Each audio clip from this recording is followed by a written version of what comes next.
Ahead of the inauguration of the ministers designate, the 43 persons confirmed by the Senate are undergoing a retreat today in Abuja, the federal capital territory.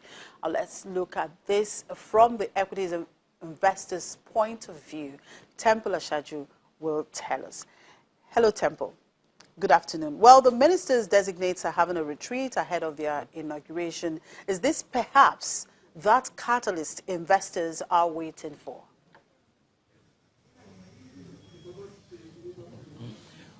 Well, I think it's one of the catalysts that they've been looking forward to. First of all, a few weeks ago when the list was taken to the National Assembly, lots of investors saw the fact that, okay, this now has happened. But then there were no portfolios attached to the names or to those nominees at that point. Eventually, we saw how the market performed that day. It closed positive. But since then, since there was no portfolio attached to each of the nominees, I mean, it's left a lot of investors, in limbo, kind of, not knowing what direction they should channel their investments to, because typically a lot of the investors will want to look at the nominee in relation to a particular sector in the economy, so that's where they can channel their investments to such a portfolio. But that didn't happen. So now that this inauguration is holding today, it is something that a lot of investors will keep, have their attention on, and will, possibly help them to know what to do next. However, we should say that there are quite a number of systemic issues that investors are actually still waiting for. First on the radar is the fact that globally we are seeing what the trade tension is doing to markets. Nigeria is not immune from that either. So it's a global effect that it is rubbing off on the Nigerian market in one way. Secondly, we've seen how volatile the crude oil space has been in recent times. That is something that is the mainstay for this country, for Nigeria. And of course, we know we've been talking about diversification, but given the volatility, a lot of investors will continue to react negatively to that. They will continue to take flight from the market, and that has been evident in the market in recent times, from equities to fixed income. Now, the other thing is that domestically, we have seen the fact that VAT, the value-added tax for capital market transactions, the exemption expired on the 24th of July, and it was expected that the VAT introduction will be implemented beginning from 25th of July, the day after. And so we haven't heard any pronouncement from the federal government or from the fiscal authority, either from the permanent secretary, Ministry of Finance, or even one of the directors saying that, okay, the exemption will continue.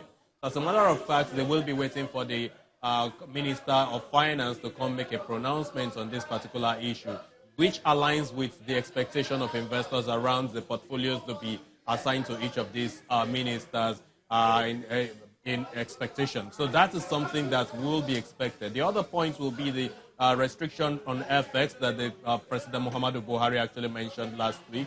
That rattled investors in the investment sentiment in the market. I'll take a look at what happened to Nestle on Friday, for example, lost 10% in one session. And today, it's not abating. We've seen more than 6% to 7% loss on that particular company. Again, that is a food giant in the country. And so a lot of investors have continued to react negatively today. There are a host of other issues that actually investors are really, really concerned about. And until we see something otherwise, before we'll see the market, revamping and making some good reactions to the macroeconomic space. Even though we know that slowly the macroeconomy has been growing, inflation has been decelerating, and of course we've seen the last report shows that economy grew positively. But basically investors are watching the space. However, the market is up right now by some 0.47%. Earlier we saw those gains there. We've seen gains around MTN. Of course, that is given the fact that we have some we have MTN declaring an interim dividend of 2.95 kobo. Investors have been reacting positively to that since that news came out last week. A couple of other companies, GT Bank declaring an interim dividend of 30 kobo. Zenith Bank is also declaring the same thing, indicating some kind of dividend yield, which is positive. So we're seeing investors reacting to that space. Jimmy.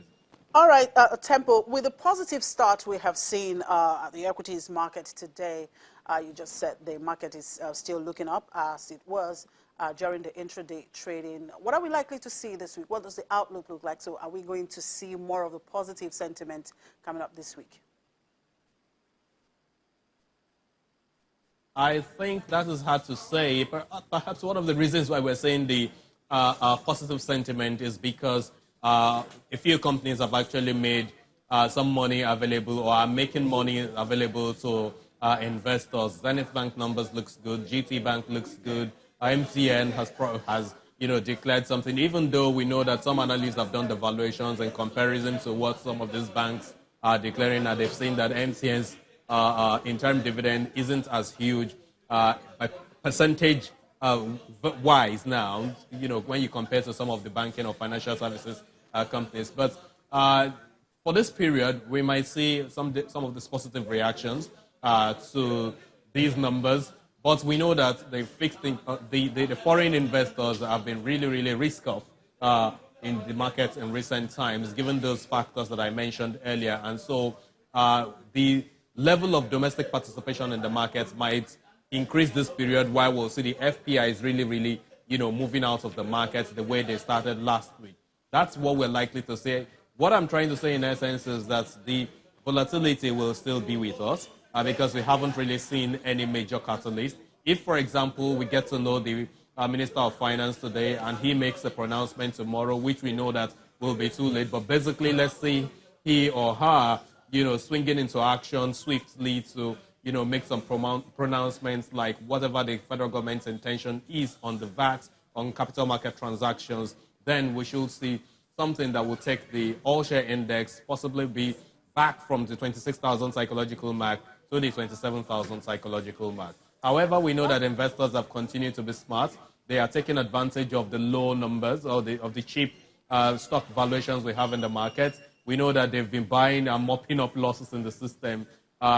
They are also, channeling their funds to some other sectors, even though we know that some of the products that we have in the market, like ETFs, are basically equities as their underlying assets. They are channeling to that, and that is probably one of the reasons why we're going to be having a new ETF listed today, and that's talking about Greenwich Alpha ETF, which will be launched in the next few minutes here on the floor of the Nigerian Stock Exchange. All right, Temple. Well, let's continue to be optimistic. That's all I can say.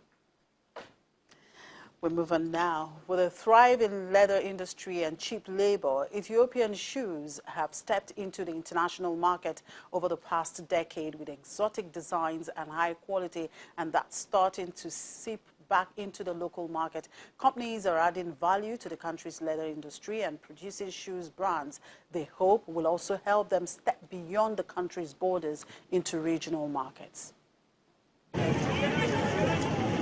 Sneakers, loafers and low-heeled pumps are the footwears on the streets of the Ethiopian capital and is more practical than funky or glamorous. Companies like Petards, a British leather company, has a tannery and workshop in Ethiopia. Workshops like NZ Footwear, with a group of 7 craftsmen and women, make high-end shoes from locally sourced materials for a select export market, attracting a loyal following. And we care about made in Ethiopia products. Made in Ethiopia products are new to the world, so we want to set the right image to the market and to the world. We can be the next Germany, we can be the next Italy, we can be the next anybody who's producing things at a very high standard. And that's what the narrative, the story we're trying to show with our product, that it's all done by Ethiopians, but to the highest international standards. And this, when you believe in people and when you invest in people, and take the time to train and develop relationships and pay people well and incentivize your employees, it's very possible. A pair of brightly colored NZ shoes can cost up to $250 and production is set to climb to around 1,200 pairs of shoes by the end of 2019. Recent data is scarce on Ethiopian shoe factory worker wages, but according to industry experts, a worker earned between $60 to $160 per month in 2016. Shoe salesmen in Addis Ababa say they've seen a change in what they sell and what people buy. Cheap Chinese shoes are becoming a thing of the past, and if people have money, they buy locally made footwear.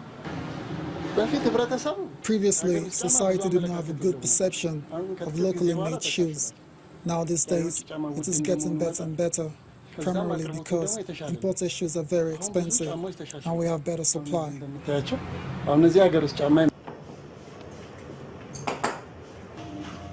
Traditionally, most Ethiopian footwear exports were to Europe, but as the world's shoe companies discovered the business potential of the East African nation, exports jumped from around $7 million in 2007 to $38 million in 2017.